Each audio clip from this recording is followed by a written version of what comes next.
Salut à tous, je m'appelle Antoine Caron et je suis heureux de vous accueillir sur cette chaîne dédiée à la pêche.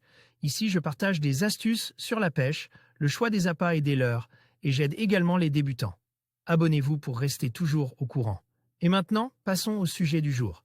Bonjour à tous et bienvenue sur ma chaîne.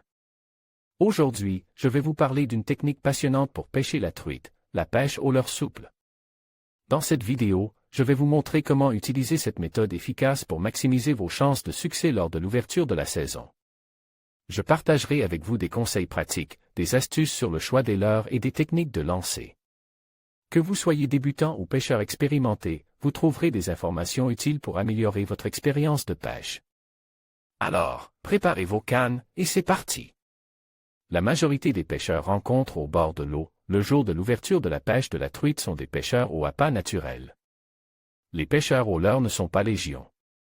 Et parmi ces derniers peu nombreux sont ceux qui vont pêcher la truite au leurre souple. Ils vont préférer la pêche à la cuillère et ou au poisson nageur. Les différents leurres souples. Les shads, cette catégorie est probablement la plus utilisée par ceux pêchant la truite au leurre souple. Il s'agit de imitation d'un poisson. Pour la truite, je dirais plutôt celle d'un alevin de blanc. Quelques modèles de shad, Fish Arrow Flash JU 1, 46 mm, poids 0.8 g, mon coloris préfère 0.2 Berkeley Power Bay Minnow. 2, 50 mm, mes coloris préférés sont le Smelt en eau limpide et le Chartreuse Shad en eau turbide. Rhin Rockvib Shad 2, 50 mm, mon coloris préfère Gold Legend. Les worms, imitation de vers de terre et très peu utilisent pour la pêche de la truite. J'ai découvert leur existence grâce à Florian, qui me donna un modèle à tester début 2017. Et, ce fut une réelle révélation apportant à mon panel déjà vaste de leurres, une nouvelle option. Quelques modèles de worms, Nico France Kiji Worm Small Pin 48 mm Amazing Fishing Mantillot 70 mm. Les créatures je regroupe dans L. Appellation créatures, les imitations d'invertébrés ou d'écrevisses. Mes ruisseaux et petites rivières comportent une population d'écrevisses américaines et ou à pattes blanches. Je suis convaincu que ces crustacés d'eau douce rentrent en partie dans l'alimentation des truites. Quelques modèles de créatures, Mini Crow, Impulse Rigged, 40 mm Hopper, Big Bead Bay, 40 mm Cricket, Big Bead Bay, 25 mm. Dans quelle taille et coloris faut-il les choisir? Une taille adaptée aux truites de votre parcours. La truite est un prédateur disposant morphologiquement d'une petite bouche et avalant au cours d'une journée de nombreuses petites proies aquatiques, gamards, porte-bois, vairons, terrestres, vers de terre, grillons, sauterelles, ou aériennes, mouches, abeilles. Dans mes cours d'eau, la grande majorité des truites que je capture font entre 18 et 25 cm. C'est pour cette raison que je vous recommande des leurres entre 25 et 60 mm. Comment choisir votre parcours? Rivière, ruisseau, torrent, à l'ouverture de la truite. Le coloris est fonction de la turbidité de l'eau. Une eau limpide me fera privilégier un coloris naturel. J'affectionne tout particulièrement le coloris Smelt du Power Bay Minnow qui me semble imiter à merveille un alevin. À l'inverse, dans une eau de crue tendance chocolat au lait, je vais opter pour un coloris flashy tel jaune fluo ou rose. Un coloris qui tranche et qui aidera à sa détection par un poisson. Par contre, je n'utilise jamais un coloris flashy dans une eau limpide. La truite fario est un poisson qui s'effraie d'un rien, un coloris agressif la fera fuir. Quel matériel utiliser pour la truite au leurre souple? Les caractéristiques de la canne en ruisseau. L'encombrement des lieux exige une canne courte, d'une longueur maximale de 180 cm. De puissance light, 2 à 8 g, ou ultra light, 1 à 5 g, si les conditions l'imposent.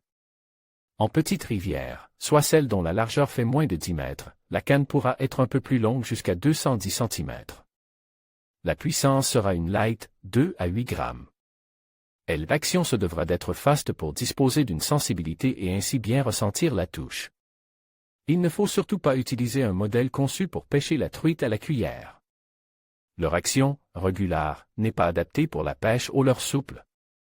Mes choix, Smith Dragon Bay True Sea, 2 à 8 g, Garbolino Maxter 1803 UL, 1 à 5 g, tresse ou nylon. J'ai longtemps pêché en nylon mais depuis que je pratique en tresse, c'est le jour et la nuit. La detection de la touche est nettement améliorée, sans compter qu'une couleur de tresse orange ou vert fluo aide à mieux percevoir. Un déplacement latéral de la ligne. Bas de ligne. Il est impératif dès lors que l'on pêche en tresse, d'utiliser un bas de ligne en fluorocarbone pour gagner en discrétion. Sa longueur doit être au moins égale à la longueur de la canne, en diamètre 16% ou 18% m. Je n'emploie jamais d'agrafe avec un souple. Tête plombée, poids et forme. J'affectionne les tétés plombés Football Macadam Fishing, de la Lande. Cette forme limite les accrochages au milieu des pierres. Je choisis le poids de la tête en fonction de la vitesse de la veine d'eau, souvent entre 1,5 et 3 grammes. Les hameçons de ces tétés sont des numéros 4 à 6. J'utilise depuis peu les tétés plombés de la série profilée de chez Astufish, de forme conique en 1,5 g qui transpercent bien la veine d'eau. En milieu scabreux, tel qu'un enchevêtrement de bois mort ou de racines immergées, j'utilise les Jighead texans de chez Dequoy, SV38. Conique pesant de 1,8 ou 2,6 g. Néanmoins, pour les leurres souples les plus minuscules, je me sers d'un hameçon droit prévu pour monter des mouches en numéro 8 ou 10. Je plombe l'appât avec une bille en tungstène. Vous pouvez voir ce montage sur les imitations de criquets ou de sauterelles, à gauche sur la photo montrant les différentes catégories de souples. Le poste type pour pêcher au souple est une cuvette en aval d'une cascade, comme le montre la photo ci-dessus.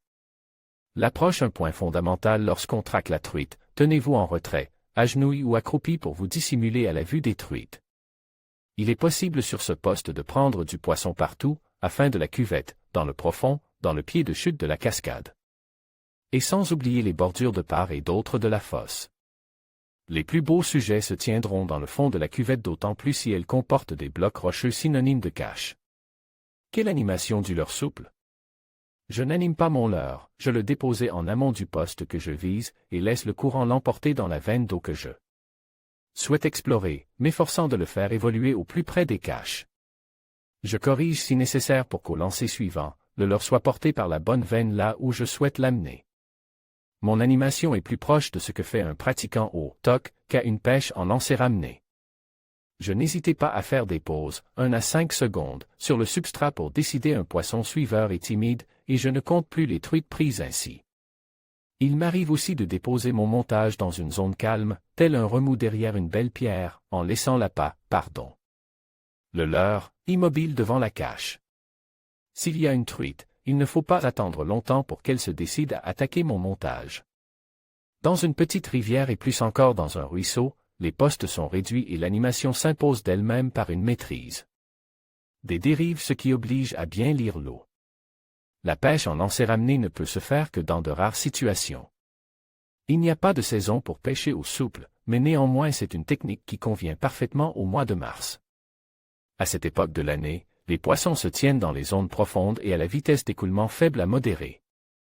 À cela s'ajoute le fait que leur activité est réduite, il faut que le leurre passe au plus près de leur gueule. La pêche de la truite au leurre souple, telle que je la pratique, est en adéquation parfaite avec les conditions du moment. C'est à mon sens, une technique à utiliser impérativement le jour de l'ouverture et durant tout le mois de mars. Pour ceux désirant pratiquer en grande rivière, je vous recommande la lecture de l'article écrit par Tom Couchot du Team Ultimate Fishing. Article rédigé par Franck Labadie. En conclusion, la technique de la truite au leurre souple est une méthode efficace et passionnante pour ouvrir la saison de pêche. En maîtrisant les différentes animations et en choisissant les leurres adaptes, vous augmenterez vos chances de succès. N'oubliez pas de respecter les réglementations locales et de pratiquer une pêche responsable. Alors, préparez votre matériel et partez à la découverte de nouveaux spots. Bonne pêche à tous!